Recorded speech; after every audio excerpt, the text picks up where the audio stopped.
Hello and welcome to the EDUCAUSE Shop Talk, AI Friend or Foe. I'm Sophie White. I am a Showcase Program Manager for EDUCAUSE, and I will be one of the hosts for today's podcast. Hi, everyone. I'm Jenay Robert. I'm a Senior Researcher at EDUCAUSE, and I have the joy of co-hosting with the lovely Sophie White, one of my favorite people at EDUCAUSE. Oh, wow. You're too kind today. I can't help it. Aw. So clearly we like working together, and we're really excited to have you all here today. So as you probably know, AI is a very hot topic everywhere in higher education. And our latest showcase really talks about how to navigate those promises and perils around AI. You'll see in the EDUCAUSE showcase that we release on the website that we have heard from higher education that there's a lot of talk about AI strategy, the AI hype that's been coming out after the influx of generative AI. And through this showcase, we really want to give you all some actionable resources to help you with policies, assessing your readiness for AI, and thinking about how to use AI for inclusive and accessible learning at your institutions. So hopefully through this showcase, you'll be able to use those resources to put them into action at your institution. So I'll just quickly highlight a few of those, and we know that you all are really excited to hear from our guests today. We'll talk a bit about John O'Brien and Paul LeBlanc are our two featured guests in the conversation coming up. But just wanted to touch on a few of our resources that you can find in the EDUCAUSE showcase. One is helping determine if your institution is ready for AI. So we included an AI readiness assessment to help you measure your readiness for AI in core areas. Another opportunity is a new EDUCAUSE review article on accessible and inclusive learning and how AI can empower these goals. And then finally, how institutions can be prepared through their policies and guidelines through the action plan, AI policies and guidelines. Jenay, I know you worked on that one too, so I don't know if you want to add anything as one of the authors. Yeah, the action plan, I'll just highlight that with most of our Horizon, all of our Horizon products, basically, those are informed by panels of experts from the community. So that's probably one of the most exciting things about any action plan, but this action plan in particular, is that you have folks who are actually on the ground working to create these policies and guidelines at their institutions, and kind of have the finger on the pulse of what's going on across the community. So this really is a data-informed approach to creating those policies and guidelines. And also another exciting piece of it is that we separated it out into actions that you can take immediately with the resources at hand, and then also kind of longer-term actions, thinking about things that need to be created over time. So it's a very digestible report, and actionable for anyone at any point in the journey. Perfect. Yeah, I love how you broke it down into different groups that can work on these at, the individual, institutional level. I think that's really helpful as communities are figuring out what to do with all of this AI hype. Yeah, I hope so. And the feedback so far has been positive, and I think that's why you'll be seeing more of those types of resources coming out. So I hope you read the report, get lots of use out of it, and then keep an eye on what's next. Great. So turning to our discussion today, in just a minute, you'll hear from two leaders in AI in higher education. So we're really thrilled to share with you this great conversation between our EDUCAUSE President and CEO, John O'Brien, and former Southern New Hampshire University President Paul LeBlanc. You may know John already. He has been meeting with associations and institutions really across the world since all of the AI hype picked up, talking about AI perils and promises, and he'll be discussing all of those with Paul LeBlanc, who is a higher education pioneer. He's known for a lot of different things, but signature among them helping bring Southern New Hampshire University from a small school of about 2,800 students to over 160,000 learners to become the largest nonprofit provider of online higher ed in the country.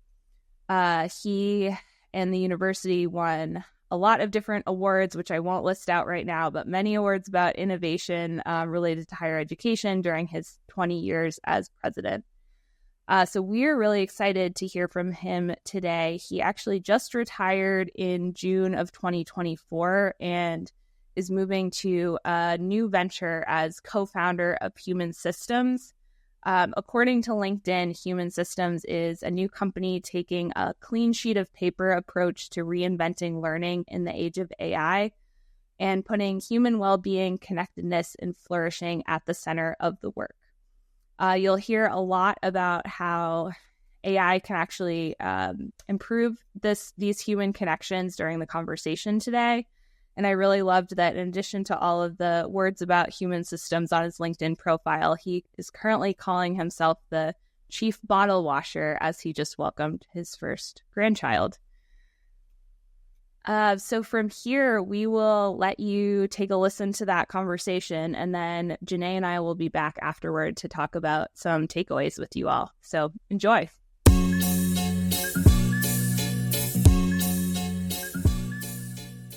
Welcome, everyone. I am so happy today and excited to be in conversation with Paul LeBlanc, who up until very recently was the president of Southern New Hampshire University and someone who everyone thinks about when they think about technology innovation and, honestly, the future of higher education.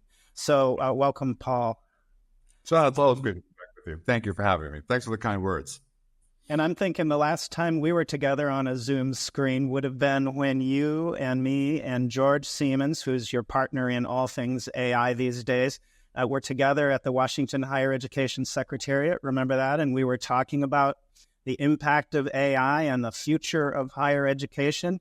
And then the next day you announced that you were stepping down from your presidency to focus on AI. So I don't know how long ago that, does anybody do time anymore? But I don't know how long ago that was, a month or two. How's that going?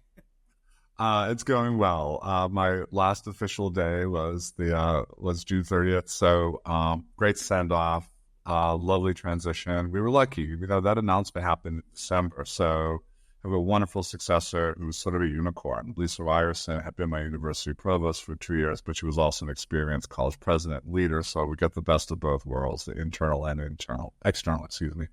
And look, emotional, right? I was there 21 years. I love the people with whom I worked deeply and love the institution and its mission and what we've been able to do together. So that was great. And it's also very exciting to be taking up this new work with George, as you said, a company we've called Human Systems. It's a public benefits company. And, SNHU, like almost all of your member universities, is rolling out AI across the enterprise in lots of ways we could talk about. But Human Systems is doing something close to what Clay Christensen might call for, which is taking a clean sheet of paper approach and asking the question, how would we reinvent learning if we could do so without any assumptions or constraints? In other words, if we weren't assuming accreditation, we weren't assuming Title IV, if we weren't assuming traditional roles, what could it look like? And how would we do it in a way that really continues to make human relationship and human flourishing at the heart of the work? Because I think a lot of what scares people about AI is the notion that it's dehumanizing, that it's going to displace us as human beings. So when we share this work, I think people find some much needed optimism in it because it's an optimistic vision. So it's exciting. It's a fascinating way to think about it, because I think higher education is famous for stovepiping, instead of tearing things and starting from scratch and finding a way to build something that's going to be fundamentally new. We tend to want to go for the security of adding something to what we already have I don't know if that's a safety thing or what it is, but and maybe it's a function of how you do change management in a shared governance environment. Leave that for somebody smarter. But meanwhile, sounds a little bit like what you did at Southern New Hampshire with sort of creating College for America as a way of sort of finding a way to think innovatively about these new things. Yeah, it really is. It's an astute observation because there's a playbook. Everyone knows Clay's work around disruptive innovation. He was on my board. He was a good friend for 40 years. But when Clay Christensen talks about this, there's also a playbook. And we used it when we created College for America, right? Which is get a small group of people. So Human Systems is only 7 full-time people, about 35 contractors, but small group of core people separated. So this sits outside of SNHU. It's not an arm of SNHU. It's a separate legal entity with its own board. SNHU's primary investor, and then let it operate without the old rules. Like, what can this look like? And that's what we did with College for America, and it's what we're doing here as well. And one of the things that people, I think, often miss in that playbook is that Clay would say, if you're doing something that's generally disruptive, that is, you're not trying to do what I think most universities do, what you alluded to a moment ago, which is to be better at the game in which you play. Disruptive innovation wants to reinvent the game. Like, we're gonna reinvent the rules of play. If you're trying to do that, you first have to find a non-consuming or under-consuming market. Like, you'd never try to bring it into your existing. So when people say, are you trying to displace or compete with higher ed? It's like, no, I'm trying to we're building this for all of the students globally who do not have access to the incumbent system, or for whom the incumbent system just doesn't work. And that's a lot of people. So I had the good fortune back in the fall meeting with the Prime Minister of Rwanda, the Minister of Education, and talking about what we're trying to build and how we're thinking about it, going into some detail. And he said, look, if you can build this, I need this for my country. I have huge swaths of my population where there's no genuine education happening. So it's not as if we're going to displace the Rwandan higher ed system. I want to serve everyone who isn't in that system or for whom that system doesn't work. So that's how we think about it. Yeah, you're reminding me of one of my favorite articles of many you've written for EDUCAUSE Review, the one where you talked about, technology allows you to do what you've always done, but do it better. It allows you to do what you've always done, but do it more efficiently and cheaper. And then the third is it allows you to do things that you didn't do, allows you to reinvent what you do. And I think that's what you can do. And so at some wonderful magical date, you will be sort of publishing a model of this, or do you might you actually build it? So we're building it now, and we have what I keep calling a bench test scheduled for September. And George is really, as our chief scientist, really running all of the data architecture and models underneath the surface, building on the AWS platform, working with multiple LLMs, multiple dialogic agents, building the controllers that choose and invoke those as needed for just the right moment, all the integrations with wellness devices, like everything we're talking about in the system is being built. Liking it, the analogy here is that in September, it's as if we're building a new car company, and in September, we're putting the engine up on the bench and seeing if the motor works, because no use spending time building the rest of the car around it if the motor doesn't work, and it's the most critical piece. And then we hope to be in our prototype 1 by the end of the calendar year, prototype 2 February, March, and then a commercial release about this time next year. So moving along at a pretty rapid pace here. And I really like that you, it's evident from just how you talk about it that it's not a, look at the title of this conversation is AI friend or foe. I mean, we tend to think of AI as a binary. It's either this or it's either that. And I think you're kind of blowing up that sort of binary a little bit too. You're thinking of using AI, but putting people in the center of why we're doing it.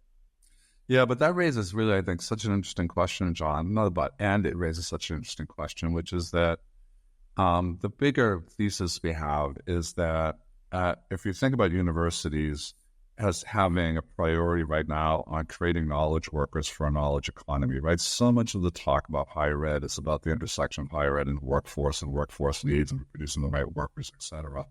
What happens if in a knowledge economy, the most powerful entities are no longer human beings? Like in terms of lots of sort of, areas of knowledge making and knowledge processing.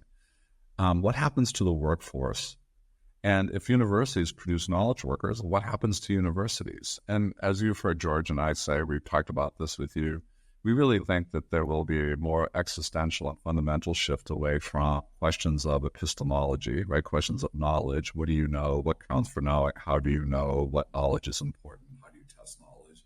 Those are questions, epistemological questions, that we will more fully focus on ontological questions of what it means to be a good human being, to flourish, to be well, to be in community. Those things feel pretty broken, by the way, in our world. Yeah. And there's an opportunity, an invitation. Those are things that we actually associate with the humanities. Maybe we'll see a resurgence of the humanities. I think reinvented. I don't think it's adequate the way it's constructed today, but I think it could be.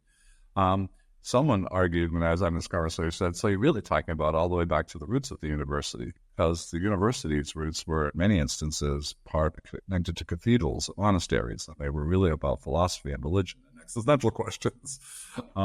So that's the interesting, I think, debate we have today. And universities are not built for that. Universities are built around knowledge, and rightly so, right? And the major, this kind of fundamental thing, what is the first thing we ask a student who tells us they've been accepted to such and such a place? What are you going to major in? What's your major? Which is a form of saying, what's the work you will do someday? And university majors are built around this knowledge question of, what do I need to know to be an X or a Y? And I think that may be an increasingly less interesting question. And there may be questions about, how do I need to be in the world? And those human questions are tied to distinctly human jobs that AI won't do in the future. So these are the jobs of teachers and social workers and mental health counselors and addiction specialists and people who help rebuild infrastructure. They'll all use AI tools for sure, but those are jobs that are primarily human jobs. They're not jobs that we give a lot of status and support to in our society. So it's going to be interesting to watch these shifts occur over these next couple of decades. That is, we found.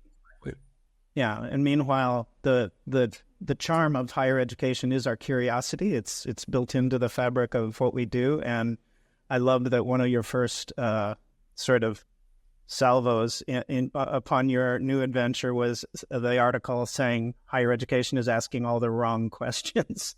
That we tend to be focused on academic honesty, which is obviously a huge issue, but not the one that we're going to be dwelling on over the next 3 to 5 years as this takes hold. It's actually also just not a very interesting question. Like, students are using AI to do their work. It's like, yeah, that's exactly what's going to get them a job when they graduate as well, by the way, so are you rethinking the nature of what you ask them to do? Are you rethinking assessments? Are you still thinking that the written essay is a good assessment tool? I'm not sure that it ever was, frankly. It's an invitation to rethink what we do. And the bigger questions, I think, are the ones that we alluded to a moment ago, which is, are you retooling your majors and your disciplines? Are you thinking about which majors go away? Would you be betting on accounting right now? I don't think PwC is investing $3 billion in AI in order to hire more accountants. These are knowledge work jobs. And I do think it's not just about job displacement. Like, we see those stats, right? The World Economic Forum predicts 85 million jobs will be displaced in 2025 alone. That's not far off.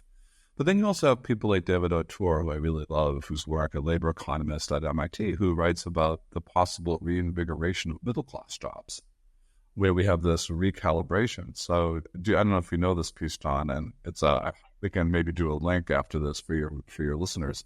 But O'Toole argues that expensive, high expertise jobs will be the ones that get displaced because they're expensive and take a long time to train people. So think doctors, 10 years of training, millions of dollars to train a doctor. To do what?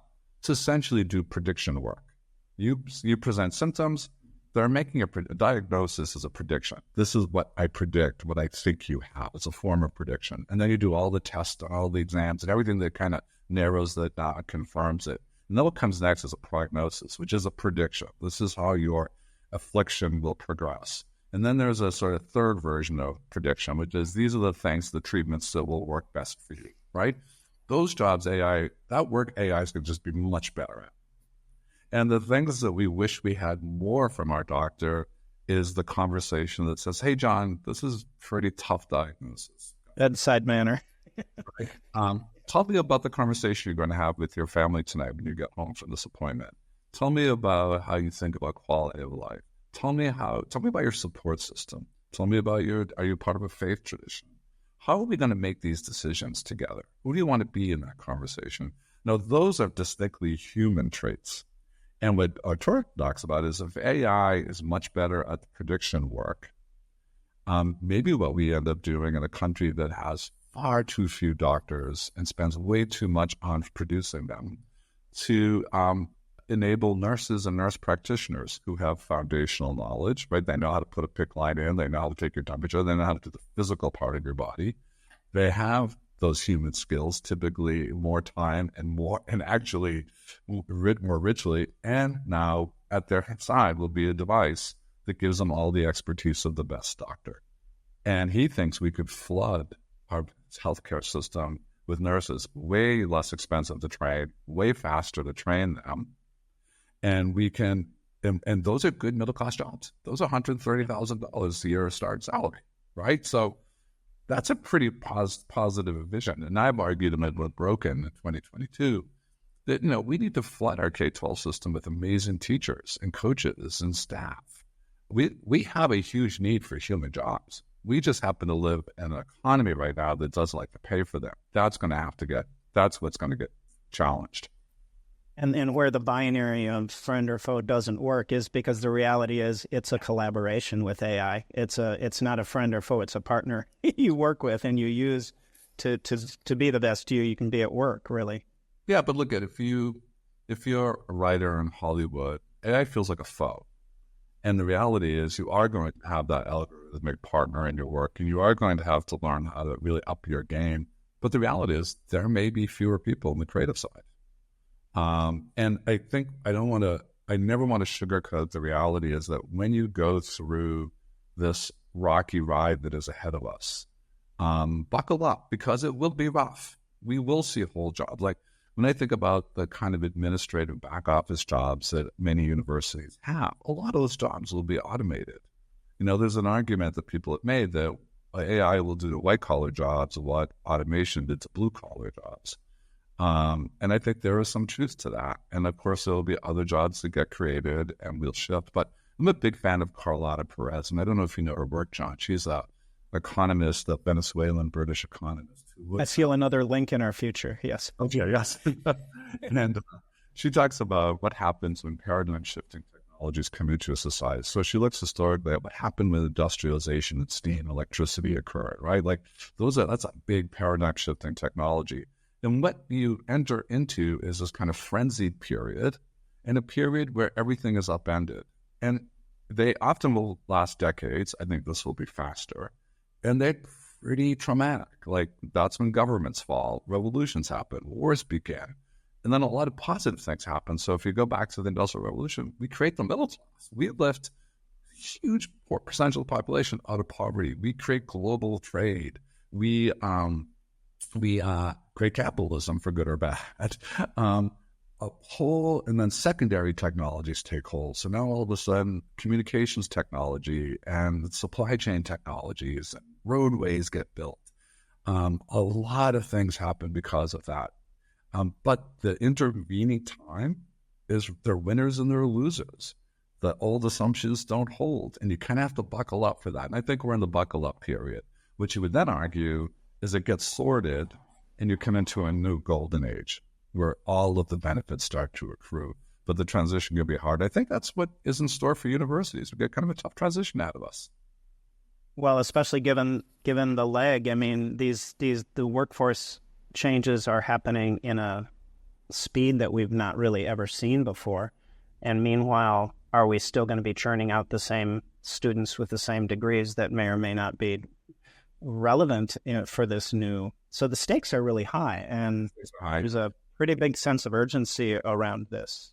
Yeah, I think my prediction is that what we will see is that the societal forces, the technological forces are speeding along, but higher ed, not built to keep up with that progress, is a regulated industry. And I do think you will see some back pull that will buffer and buy some time. I mean, you're going to see a backlash. You're going to see regulatory intervention.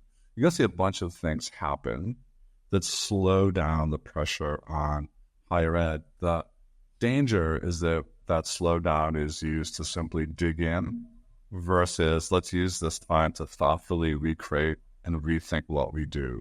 And that's where I think the opportunity comes in for the schools who are willing to really take a look at, find ways to reinvent and reconsider what they do.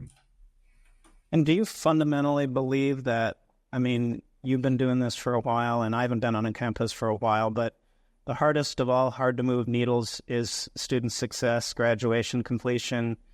Do you think that AI tools are going to make that needle move faster, higher? Absolutely. I think actually that's where we're going to see the greatest impacts when we deploy well. So why do I think that's true? AI will, so we know, and the research is pretty unequivocally clear about the impact that, like, you know, in Silicon talks a lot about this, a good tutor and the ability to give someone a really, really fine-tuned AI tutor that's available 24/7 and that can be tuned to the individual student. I think that ability, we may finally get to that what's become a dirty word, which is personalization, like genuine personalization may be possible. I think that we're watching the use really simply of a good chatbot called, we use EdSites, wonderful little startup company, integrating AI, giving us really good insights into our students, but moving our persistence rates up by 2.5%. I mean, that's a big jump, right? Persistence is like a no magic bullet. You just got to do a lot of things right. And we did interviews with our students who engage with Penny, which is the name of our chatbot. A couple of things I would say about it. It's crazy how quickly they anthropomorphize this technology. So they talk about Penny like it's a real person, even as they say, I know it's not a real person. And, you know, we have a student in the interviews who says, you know, I came home from work and I did an assignment the next day, but I'd done a double shift. I was exhausted. I just want to go to bed. And then I got a text message from Penny that said, hey, just a reminder, your assignment is due tomorrow. Need help? Can I connect you with a tutor? And she's like, I thought to myself, oh, all right, Penny, I'll do it. And I sort of, you know, made some coffee and I did my assignment before I went to sleep. And I know it's just a technology, but it feels like it really understands me. And I think, you know, that's both incredible and scary, because think about what AI will start to feel like when you hear human voices, as you do with ChatGPT 4 Omni, and Scarlett Johansson's zoom over it. But I think we will be able to have students experience their learning in a way that feels like we know them. And the reality is not many students say that about their education today in American higher ed. Here's a question, John. This is what I say this with every audience. It's a parlor trick now. I would say, Mark Schlafman, 6th grade, Helen Heinemann, high school, Elizabeth Collins, high school, Helen Heinemann, college. 3 people who changed my life. 3 teachers who transformed me as a human being. What was true of them? That they were good teachers? Frankly, I don't remember very much about their teaching. I think they were all were. I mean, I'm pretty sure they were all good teachers. But what was transformative about them was our human relationship. That I felt like they knew me. I felt like I mattered to them. They lifted my sights. They demanded more of me. They gave me better dreams to dream. They gave me their time. I felt like I knew them. So we were in relationship. It just wasn't one way. When I ask audiences, I can name those 3 people. You can name the people who played that role in your life. How many of them do you have? Hold up your hands. John, quick response, John, how many do you have? 3. Yeah, beautiful. That's the average. Most people name 3. And that's after scores and scores of teachers and faculty you've had. So I think there's going to be an opportunity to reinvent the role of faculty so that AI does more of the learning and faculty spends more time on the human. So think of that analog to physicians I used earlier. Physicians spend less time on the prognosis, diagnosis, treatment, more time on the human. Will faculty spend less time on the learning, and will the human relationship be more important? That's going to be a big lift for a lot of faculty who say, I didn't get into this game for that. I'm not a social worker. I'm not a counselor. I'm not a babysitter, right? A lot of faculty wouldn't want that role. But I think as universities reinvent themselves, that will be what the role looks more and more like in the future. And I think that's going to really, really help us with student persistence. Like that ability to have those meaningful relationships is going to be critical.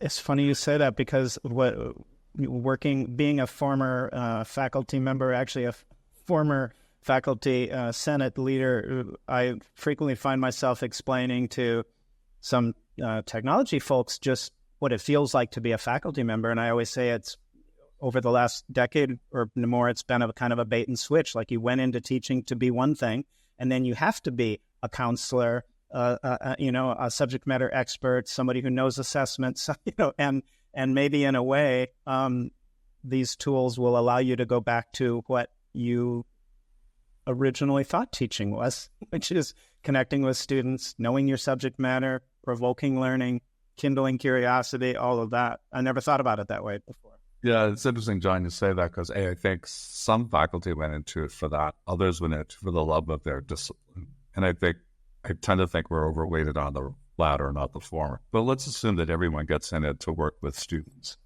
I heard this when I was, when I wrote Broken, I was talking to people in healthcare.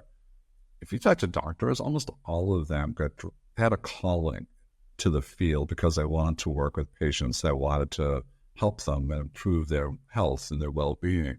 And yet what they complain about all the time is the way the system is set up not to reward that. The system is see as many patients as fast as you can, order as many lab tests, et cetera, because that's how the money flows. That's how the money works.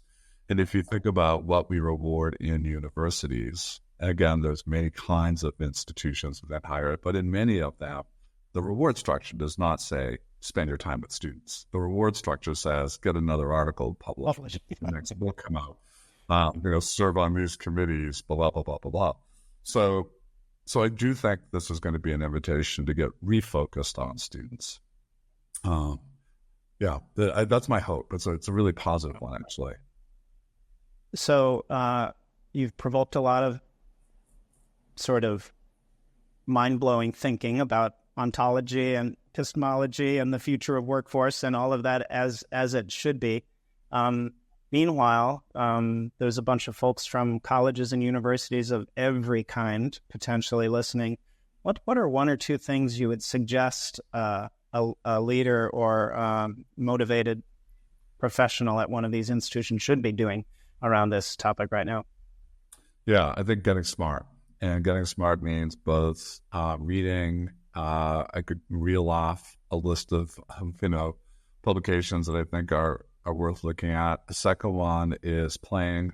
So the best way of learning is play, as we know from Vygotsky and others, like play with the tools, experiment with the tools, really get into the space and know it.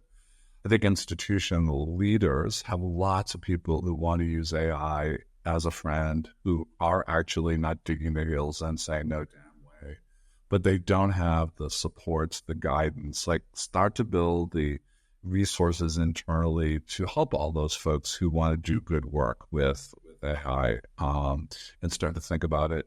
And then I think, to the extent that one is in a leadership role, finding the space to create dialogue and play around what would look like if we could reinvent this thing. I was talking to one of my colleagues who said this is now a standing item on his leadership team agenda, where every time they meet, it's every couple of weeks, he goes, "Well, John, tell me what your team's doing. Like, what tools are you using? How are you using it? What are you changing? What are you looking at? Where are you struggling? Where does it fail? What did we learn from the failure?" It's like, leave a lot of room for the mistakes.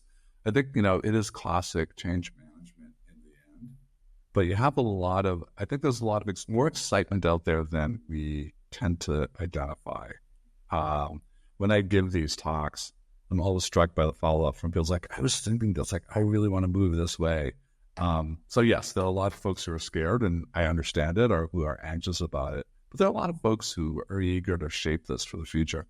There's a bigger question, John, that you and I have talked about in the past, and I do think that every institution has to now sort of get into into an area that they just don't like to spend a lot of time on, which is how their data exists. Where does your data sit? How is your data used? As you know, for so many of our institutions, our data is siloed, fragmentary, sit in legacy systems. And good AI demands really good data. So thinking about your institutional data, and then I think as a sector, that was a long answer to your short question, sorry. But, we've been arguing, and you and I have talked about this, that higher ed needs to create a data consortium. It's, if institutions are pretty bad at data, the sector is terrible at it, overall.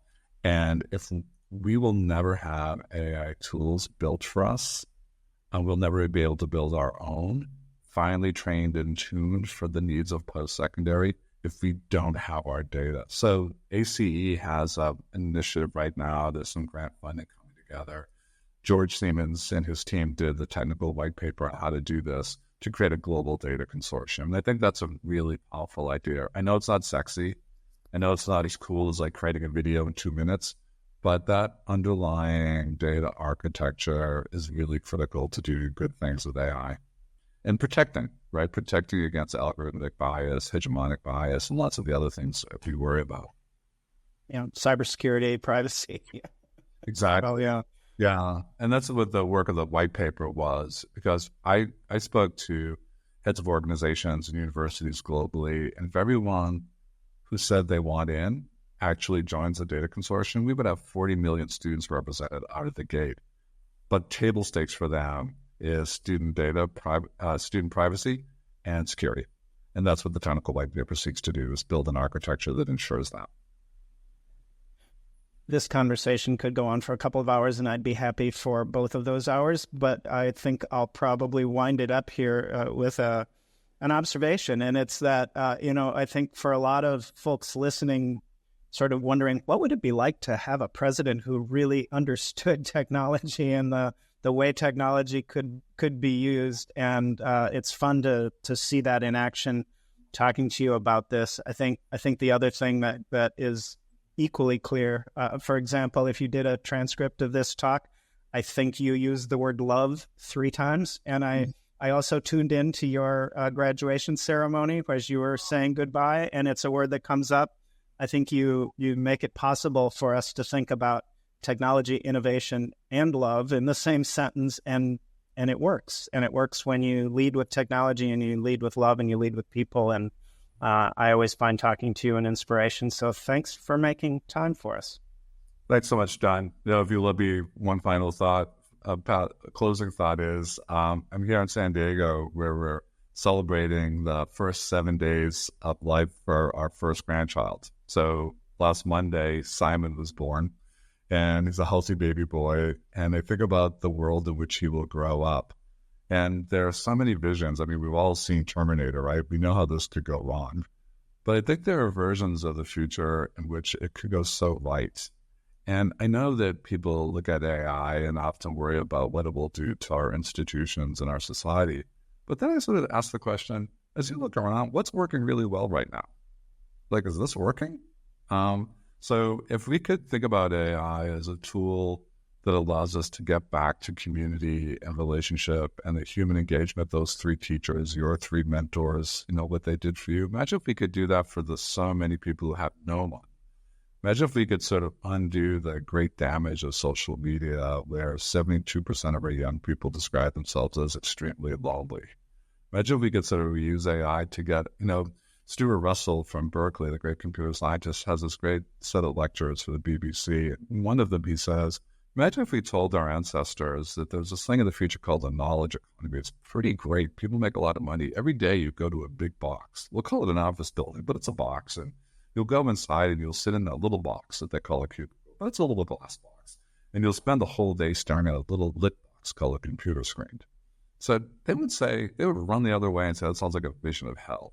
What if we could sort of use technology to get us out of the boxes and to be back with each other? So technology becomes not a replacement for what's best about humanity, but actually gets us back to what's best about humanity. And that starts with sort of finding love for each other and love for our sort of fellow human beings. And I don't mean that in some smushy, smarmy way. I mean like empathy, right? The ability to talk to each other, curiosity about people who are different than you, the embrace of that. That's sort of the world sorry, it sounds very preachy last note, but I was rocking my new grandchild the other day and the kind of bliss that is doing so. And I think, we owe him a better world than the one that we're in right now. And I actually do think technology and AI can help enable that. That's my hope. I'll just say amen. Thank you, Paul. Thank you so much, Don. It was great being with you. All right. Hey, Jenay, we're back. We're back. That was a great conversation. There is a lot to talk about now. I know. I wish I could take time to listen to it again right now. I feel like there's so many nuggets of insights that I wanted to just follow up on and go down all the rabbit holes. Definitely. Yeah, I love that. I feel so inspired after that. I feel like there are a lot of scary AI conversations going on, but I really left that one feeling like, oh, there's a lot of hope for humanity. And if we can just figure out how to leverage this, there are a lot of great things that can happen. So I'm really thrilled that we got to listen to that conversation. Are there a few things that you took away from it and maybe you're relating to the talks and the research that you've been doing about AI? Yeah, I mean, I don't know if it's just how my brain works, but after I listen to something like that, I'm always looking for a way to sort of summarize the vibe I get from it, right? And something that this conversation sparked was a memory for me of when I first started doing this type of research, basically technology in higher education. And one of my first job interviews, and it was not a job that I got, so nobody needs to worry about where this conversation happened. But I made the statement, I don't really care so much about the technology. I really care about the students and the teaching and the learning and the faculty experience and all of that, the human experience. I probably didn't state it so eloquently, and looking back saying I don't care about technology is not the best thing to say in a job interview that has to do with technology and education. So I didn't get the job. But I think that I've carried that spirit through a lot of the research that I've done, which has helped us keep that human lens on the work that we do. And this is why it's such a great fit for me working at EDUCAUSE, because I think that's how we all feel here and how our community feels. Is that we want to keep our eye on the teaching and the learning first, the student experience first, and then not get too distracted by the shiny, fun new toys coming out. And there was initially a lot of anxiety about generative AI when it was kind of exploding a year and a half-ish ago. But I think that there are a lot of people now who are kind of settling into the idea that as long as we look at this as a tool, and we keep our eye on our end goal, this could be a really exciting time. As Paul had mentioned, that we can sort of start questioning and critiquing our own work and what's the purpose of what we're doing and how do we do that better. So that's my biggest takeaway. Mm-hmm. Yeah, I really love that. And just the thought of it as a tool. I think I've used it. I've heard AI compared to the calculator before, which I don't know if it's always a great comparison, but this idea that, when the calculator came out, everyone was worried that it would take over or make us not know how to do math anymore. And it's really just a supplemental tool that empowers us to be able to do harder math, use graphing calculators to create efficiencies, things like that. I have not used a graphing calculator probably since I was in high school, so me neither.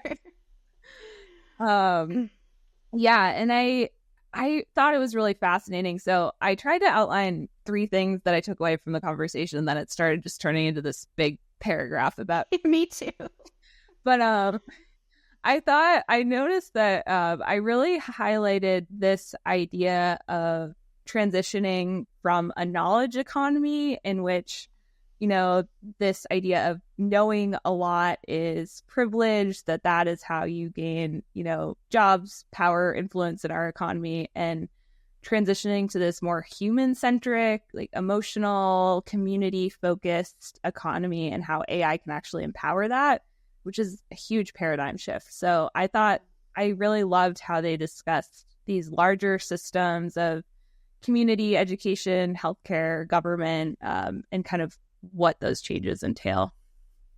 Yeah, that's really in line with what we hear from a lot of our members too, thinking about just drilling down into those deeper questions. When we have time, that's really the challenge. We don't always have time to address those questions, but it brings me back to early last year, I was visiting one of our member campuses, just meeting folks, seeing what was going on in the campus, seeing what their needs were.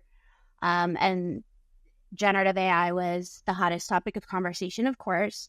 And people were really saying, like, it makes us kind of rethink what is our role in the classroom? What is our role as educators? What are we really trying to accomplish here? So if we have learning objectives that can be now accomplished by computers, what does that mean? And I think for some people, they want to push back then on that tool and kind of hang on to, no, we want humans to do these things. And maybe in some cases that's appropriate and that's the way to go. But in other cases, this is an exciting advancement in technology. We can offload some of those things that we don't want to spend our time doing. And what are those more human endeavors that we can seek? And that shows up in our research as well. You'll see that in the action plan that's highlighted in the showcase.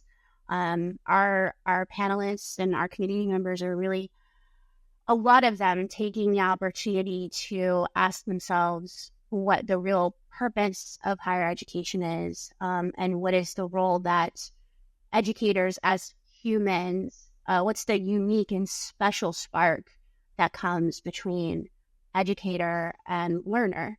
And let's do more of that. Yes.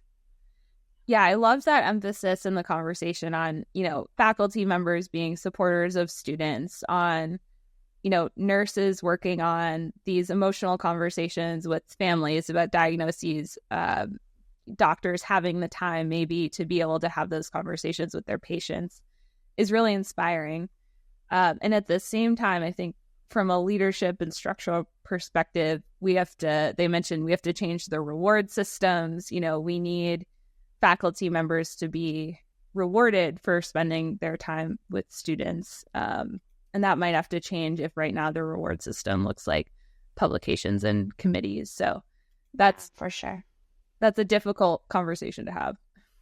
Yeah, I don't remember if I told this story on Shop Talk before, but in writing in the Horizon reports, we present these alternative visions of the future and the scenarios, potential futures. And we've grappled with this idea in those scenarios across the last couple of Horizon reports, thinking about the impact AI will have on efficiency, efficacy, productivity. What will that impact really look like? Because we can speculate that these tools will just help us offload all the mundane tasks that we don't want to do, and then we have time for much more meaningful work.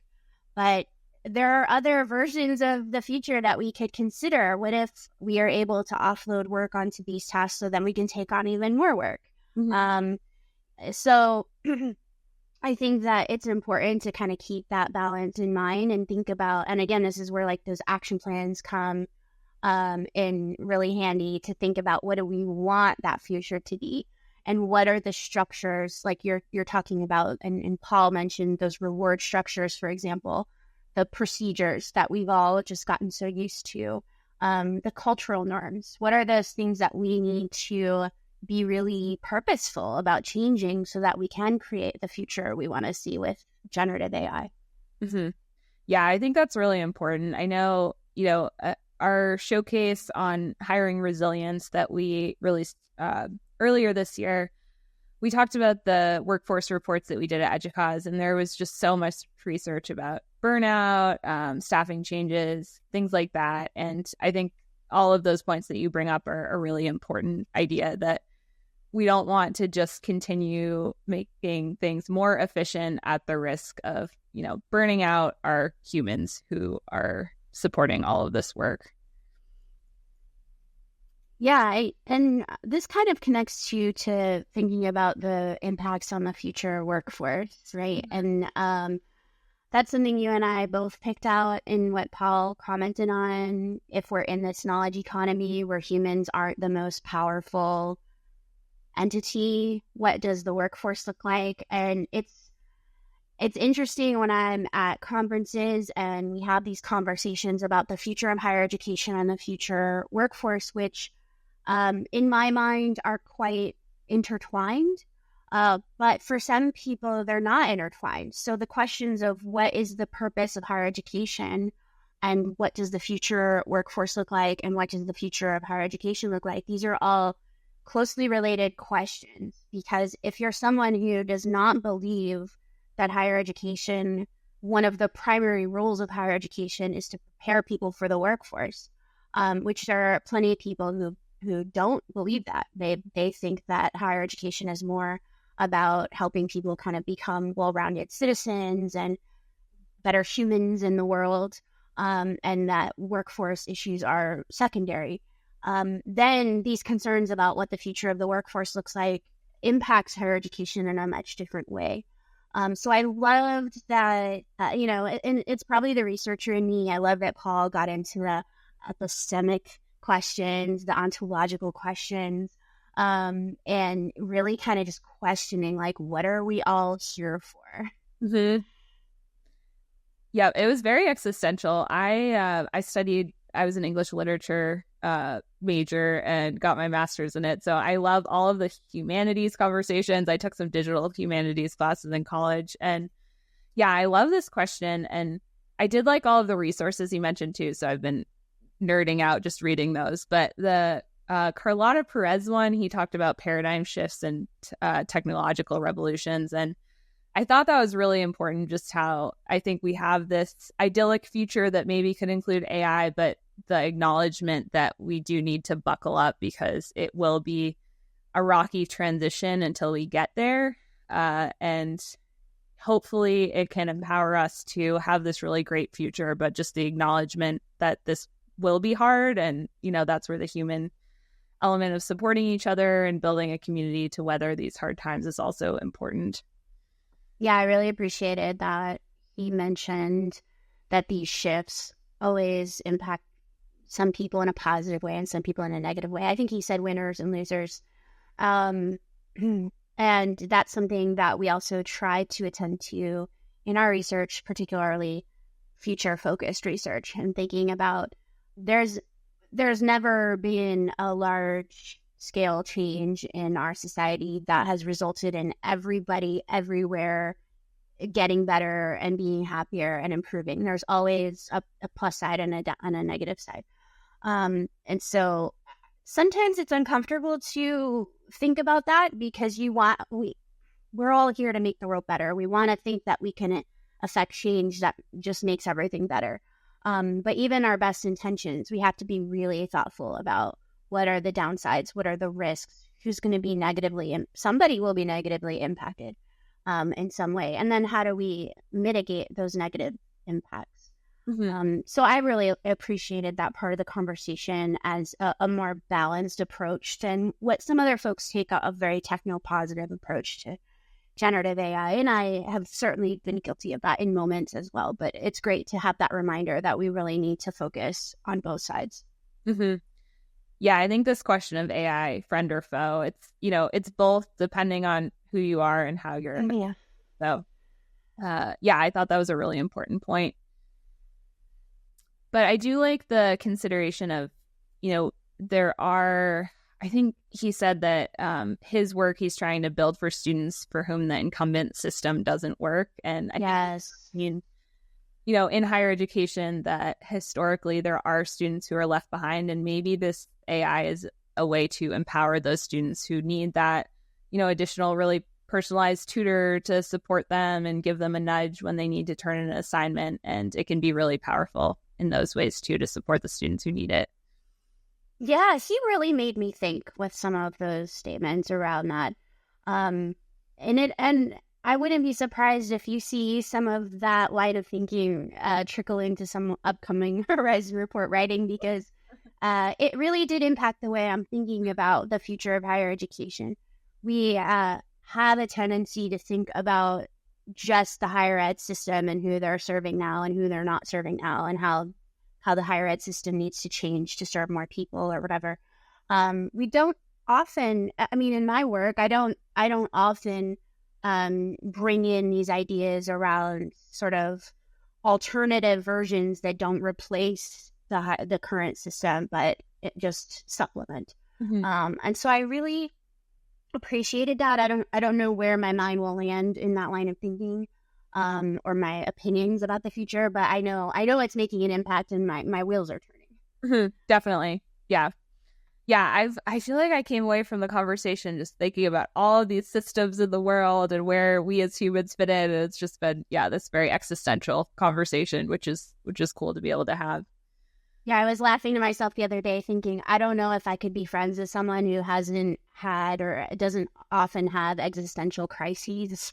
Where our minds live, like, what does it all mean? Who are we? Why are we here? So yeah, this is great. This kind of conversation is right up my alley. Love when you get to bring it to your work too. Yes.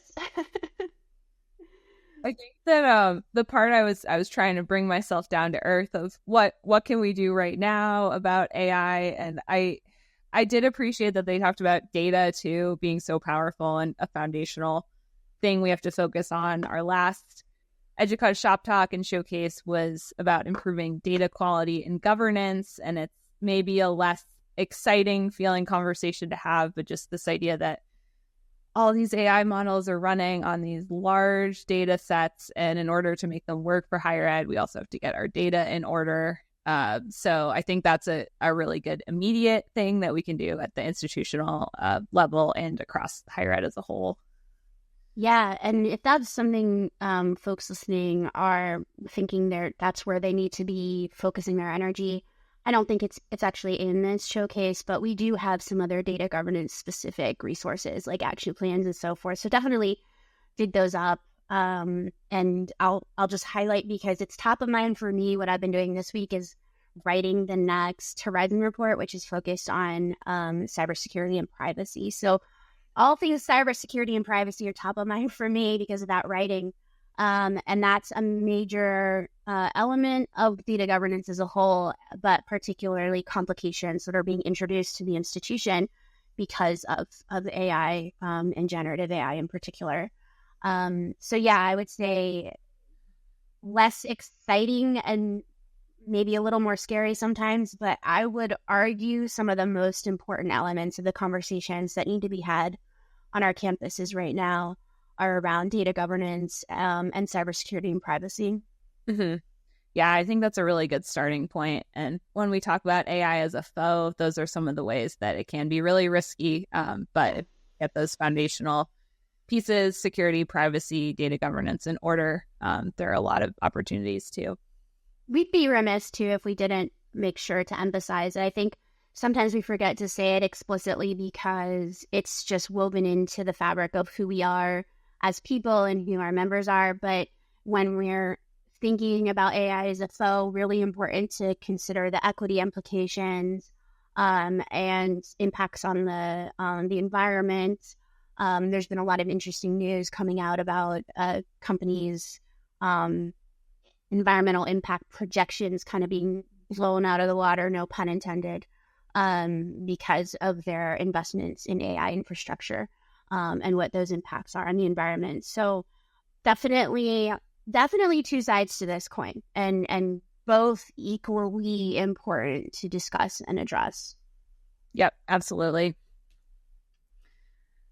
Great. I feel like we could talk about this forever, but I want to let people get back to their important work at their institution. So thank you all for listening to the conversation today. Please let us know if you want to keep chatting about it. We have a lot of great EDUCAUSE resources listed in the showcase. There's also a very active EDUCAUSE AI community group on EDUCAUSE Connect. That's a really great place to continue these conversations with your peers. Yeah, thank you so much for listening. And if you see one of us at the annual conference in October in San Antonio, be sure to stop us and say hi and let us know that you've heard our show before. This is one of our favorite things to do, and hearing from you and talking to you about it and hearing your feedback, what you like, what you don't like, is so important to us. So just want to throw that out there. If you see one of us at the conference, say hi. Yes, we love feedback. I might be busy fangirling about Brene Brown, but otherwise yes. Available, and would love to hear what you all think. If you have ideas for discussions that you want to have, if you want to be a guest and come talk with us, please let us know. We'll be there. And thank you for being part of the EDUCAUSE community. Thanks, everyone.